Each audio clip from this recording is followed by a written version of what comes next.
Bem-vindo ao podcast Estrangeiros e Peregrinos. A mensagem de hoje será apresentada por Luiz Costa. O livro de Josué nos conta sobre o momento em que o povo de Deus conquistou a terra de Canaã. Você deve lembrar daquela história em que Moisés liderou o povo que saía do Egito.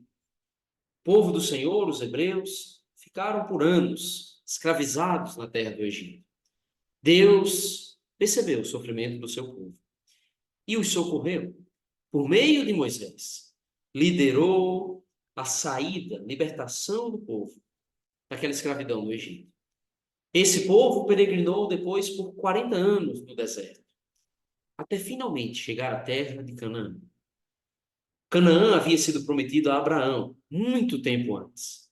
E agora Deus estava cumprindo essa maravilhosa promessa. Agora, no livro de Josué, nós não temos mais Moisés na figura de liderança, mas justamente o homem que dá nome ao livro. Josué era o líder do povo. E a primeira batalha, o primeiro desafio do povo naquela terra foi conquistar a fortificada cidade de Jericó. E nessa mensagem, eu quero que a gente olhe um pouco para essa história fantástica da conquista dessa cidade e buscarmos lições pertinentes sobre o poder de Deus, a graça dele, andando em conjunto com a nossa fé obediente. Também a necessidade de confiarmos no Senhor, para, no fim das contas, realizarmos aquilo que ele exige de nós. Essa fabulosa história nos é contada em Josué capítulo 6. Mas tem alguns detalhes, um pouco antes, que nos ajudam um pouco a entender melhor o cenário. Em Josué capítulo 2, quando estavam prestes a adentrar de fato a terra de Canaã, Josué mandou alguns espiões até Jericó. E eles se encontraram com uma mulher chamada Raabe naquela cidade.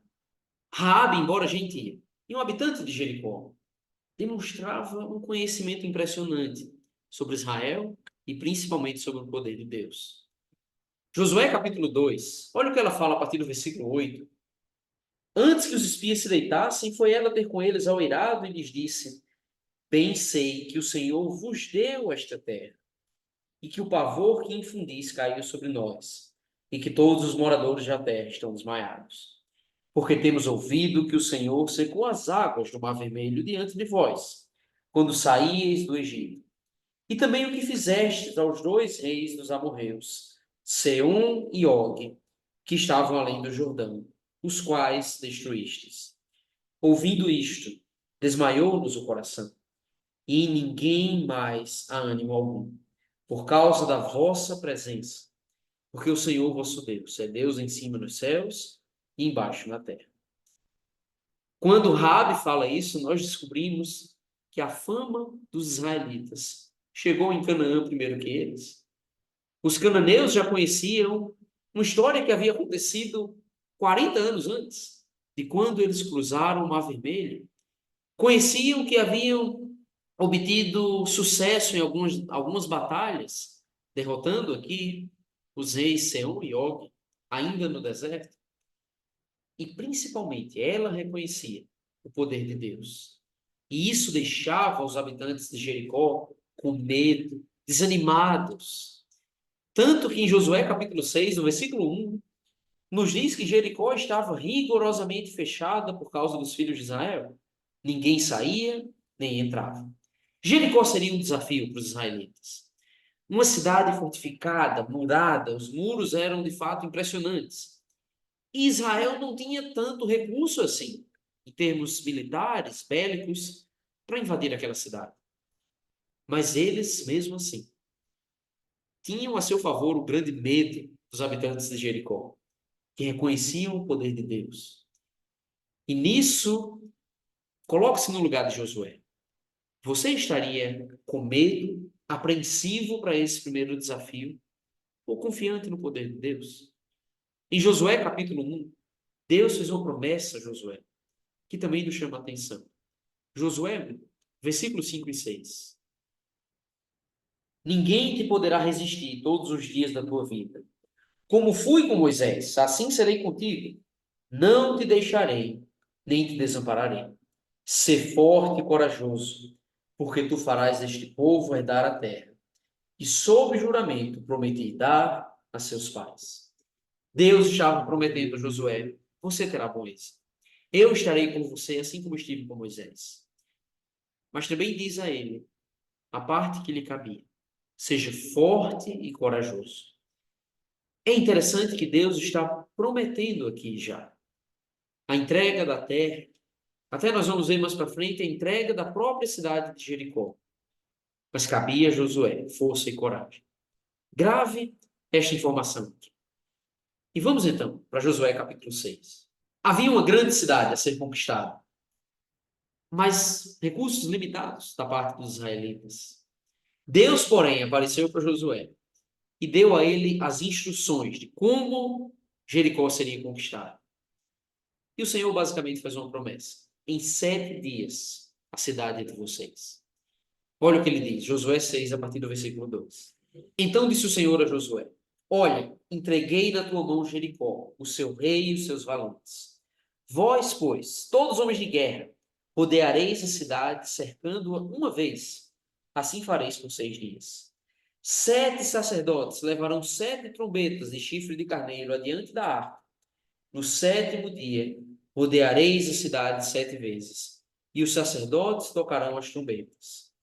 E será que, tocando-se longamente a trombeta de chifre de carneiro, ouvindo voz o sonido dela, todo o povo gritará com grande grita, o muro da cidade cairá abaixo, e o povo subirá nele, cada qual em frente de si. Deus prometeu em 7 dias a cidade de vocês. E vocês devem fazer o seguinte: primeiro, instrução para os 6 primeiros dias. Deveriam rodear a cidade uma vez por dia. Só uma volta ao redor de Jericó. Isso por 6 dias. Nessa volta que dariam, os sacerdotes deveriam levar 7 sacerdotes, cada um com uma trombeta, e tocando continuamente esta trombeta. Deus ainda fala de homens de guerra que deveriam acompanhá-los e da arca da aliança, que os seguiria nos 6 primeiros dias. No 7º dia, então, eles não rodeariam a cidade uma única vez, mas 7 vezes. Estamos totalizando aqui 13 voltas ao redor de Jericó.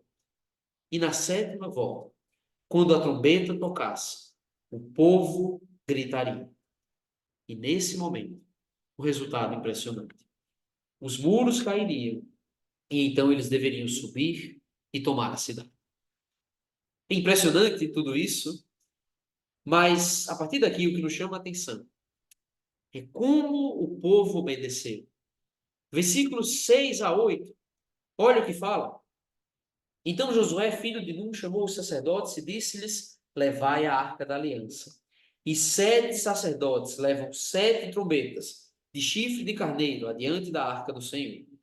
E disse ao povo: passai e rodeai a cidade. E quem estiver armado, passe adiante da arca do Senhor. Assim foi que, como Josué dissera ao povo, os 7 sacerdotes, com as 7 trombetas de chifre de carneiro, diante do Senhor, passaram e tocaram as trombetas, e a arca da aliança do Senhor os seguiu. Josué disse: vamos fazer exatamente como Deus ordenou. Ordenou a eles aqui o que deveriam fazer nos 6 primeiros dias. E olha mais para frente, versículo 10.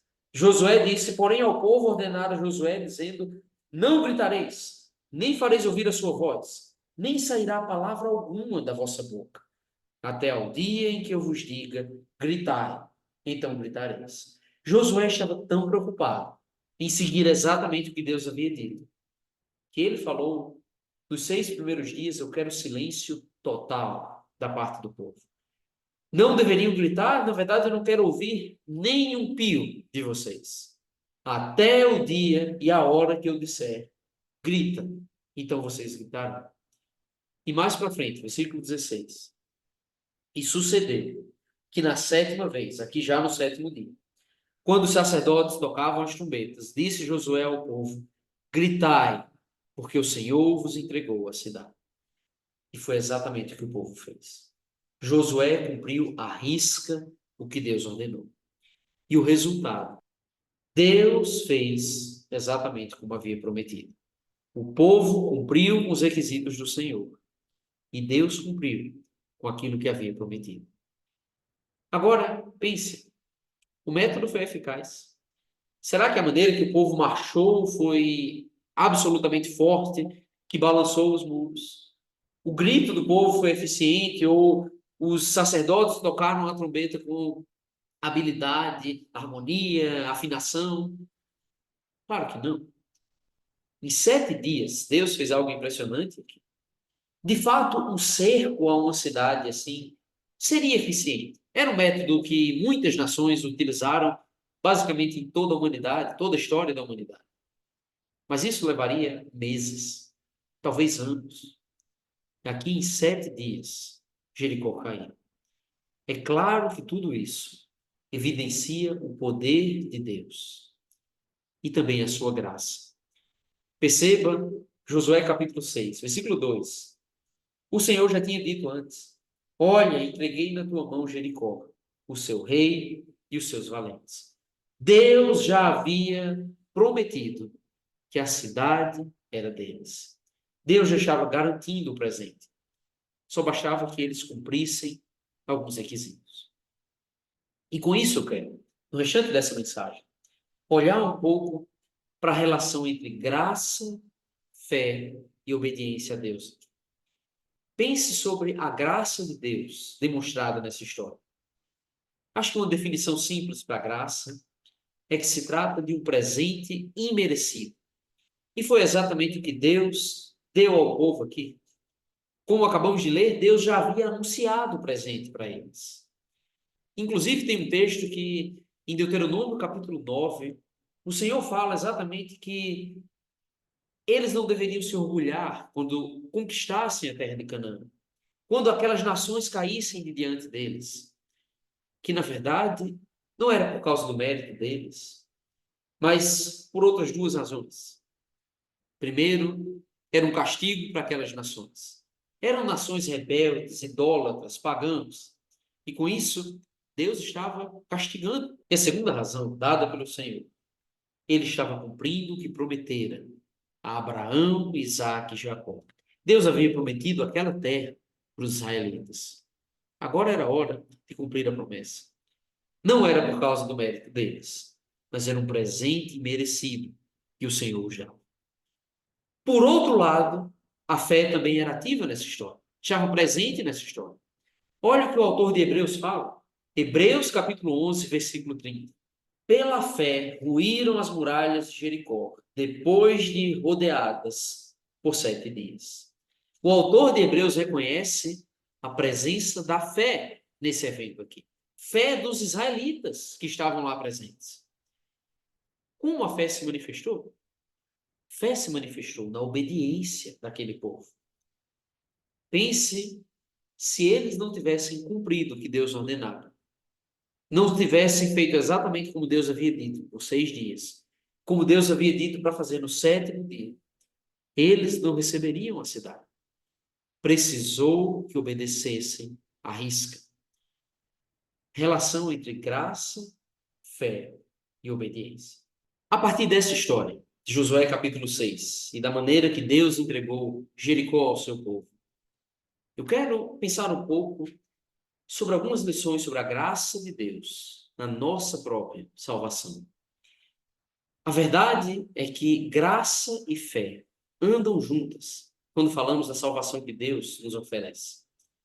É o que o apóstolo Paulo fala, um dos textos mais conhecidos do Novo Testamento. Efésios capítulo 2, versículos 8 a 10. Porque pela graça sois salvos, mediante a fé. E isto não vem de vós, é dom de Deus, não de obras, para que ninguém se glorie. Pois somos feitura dele, criados em Cristo Jesus para boas obras, as quais Deus de antemão preparou, para que andássemos nelas. Esse texto deixa claro que na nossa salvação, graça e fé andam juntas. Eu quero dar uma definição simples aqui de como podemos entender a graça de Deus no que diz respeito à nossa salvação. De maneira geral, podemos dizer que a graça inclui tudo que Deus fez e continua a fazer para a nossa salvação. Vários textos do Novo Testamento apontam para isso. Tito, capítulo 1, versículo 2, nos diz que o plano da salvação do Senhor foi preparado por ele desde a eternidade. Uma promessa eterna de Deus, que ele cumpriu em Cristo Jesus. Tudo que inclui a obra redentora de Jesus está incluído na graça do Senhor. Sua encarnação, sua vida perfeita, íntegra, exemplar mesmo para nós, nos dando um modelo perfeito de como obedecer ao Pai. Certamente a sua morte na cruz pelos nossos pecados e até a sua ressurreição. Demonstrações da graça do Senhor por nós. Até o papel da lei de Deus no Antigo Testamento, apontando para Jesus, mostrando, evidenciando o problema do pecado e apontando para a solução em Cristo Jesus. Também pensando no que Deus continua a fazer, Tito capítulo 2, versículos 11 e 12, nos diz que a graça de Deus se manifestou salvadora a todos os homens, educando-nos para que, renegadas a impiedade e as paixões mundanas, vivamos no presente século sensata, justa e piedosamente. A graça do Senhor continua a nos educar hoje. Nos ensina a odiar o pecado, a renegar as paixões mundanas, terrenas, carnais e a fazer a vontade do Senhor. Tudo que Deus faz para a nossa salvação é fruto da sua graça. Não devemos jamais diminuir a graça de Deus na nossa salvação. A grande questão é que há um problema muito comum quando falamos sobre graça e fé. Ensinos comuns da atualidade distorcem fortemente o papel da graça do Senhor e sua relação com a nossa fé. Por um lado, nós devemos rejeitar qualquer pregação, qualquer doutrina que defende a salvação por mérito, como se nós fizéssemos algo para merecer sermos salvos. Paulo disse, não é por mérito, não é por obras, para que ninguém se glorie. Mas assim como devemos rejeitar isso, também devemos rejeitar doutrinas que sugerem que podemos ser salvos sem fazer nada. Pense sobre Josué capítulo 6. Assim como Deus determinou as condições para os israelitas conquistarem Jericó, ganharem aquela cidade de bandeja, por assim dizer, ele também determinou as condições para a nossa salvação. Que nós devemos ter uma fé obediente.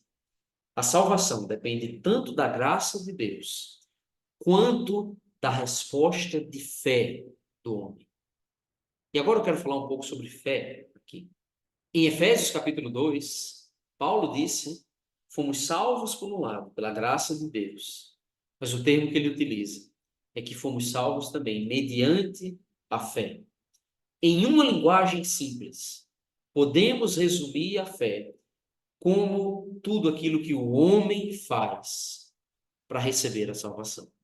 Se a graça é o que Deus faz, a fé é o que nós fazemos. Pense no ensino do Novo Testamento sobre isso.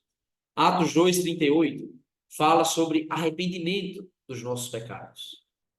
Respondeu-lhes Pedro, arrependei-vos e cada um de vós seja batizado em nome de Jesus Cristo para a remissão dos vossos pecados e recebereis o dom do Espírito Santo. Nossa responsabilidade de nos arrependermos dos nossos pecados. Em Romanos 10:9, Paulo fala de confessarmos a nossa fé. Se com a tua boca confessares Jesus como Senhor, e em teu coração creres que Deus o ressuscitou dentre os mortos, serás salvo. Mais um requisito colocado pelo Senhor aqui para recebermos a salvação, que devemos crer e confessar essa nossa fé. Agora, Jesus falou de mais um requisito. Em Marcos 16, versículo 16, ele fala sobre o batismo nas águas. Quem crer e for batizado será salvo. Quem, porém, não crer será condenado. Batismo nas águas, mais um requisito para ser salvo, segundo as palavras de Jesus aqui. E além disso, certamente, a vida obediente e perseverante na vontade do Senhor, conforme o autor de Hebreus fala, no capítulo 10 da carta, versículo 36. Com efeito, tendes necessidade de perseverança, para que, havendo feito a vontade de Deus, alcanceis a promessa. E ainda, versículo 39. Nós, porém, não somos os que retrocedem para a perdição. Somos, entretanto, da fé para a conservação da alma. Várias coisas que incluem a nossa responsabilidade, a nossa resposta à graça de Deus. Citando só algumas aqui. Arrependimento dos pecados. Crer em Jesus Cristo, na sua morte e ressurreição. Sermos batizados nas águas e perseverarmos numa vida obediente. A fé demonstrada na obediência. E nós devemos lembrar desse ponto, que não podemos separar a fé das obras de obediência. Tiago, capítulo 2, fala sobre isso. Versículo 14. Meus irmãos, qual é o proveito se alguém disser que tem fé, mas não tiver obras? Pode acaso semelhante fé salvá-lo? Versículo 17, ele diz, assim também a fé, se não tiver obras, por si só está morta.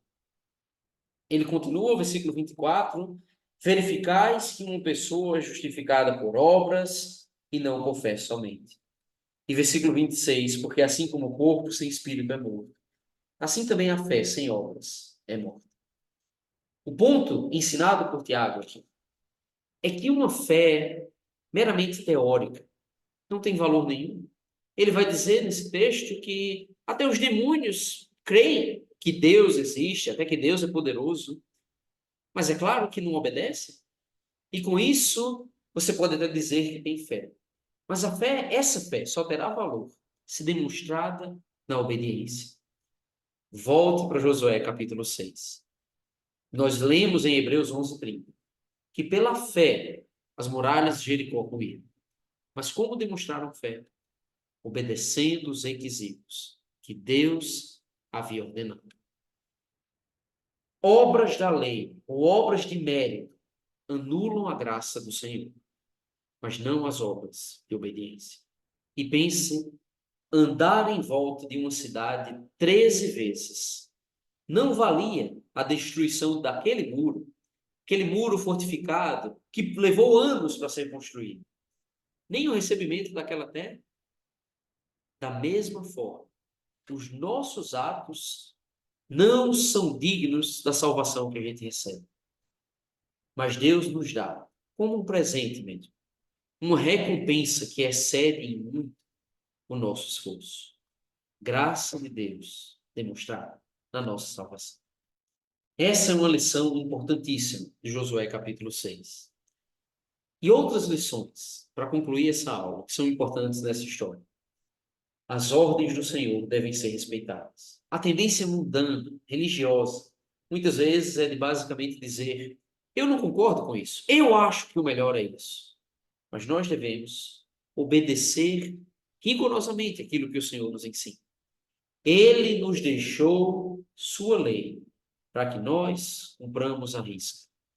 Ignorar algum requisito da salvação terá um preço para nós. Quem ignora o batismo, ignora uma ordem do Senhor. Quem não persevera na obediência, não será recompensado no fim. Confie no Senhor e obedeça a Ele. É a lição de Josué capítulo 6.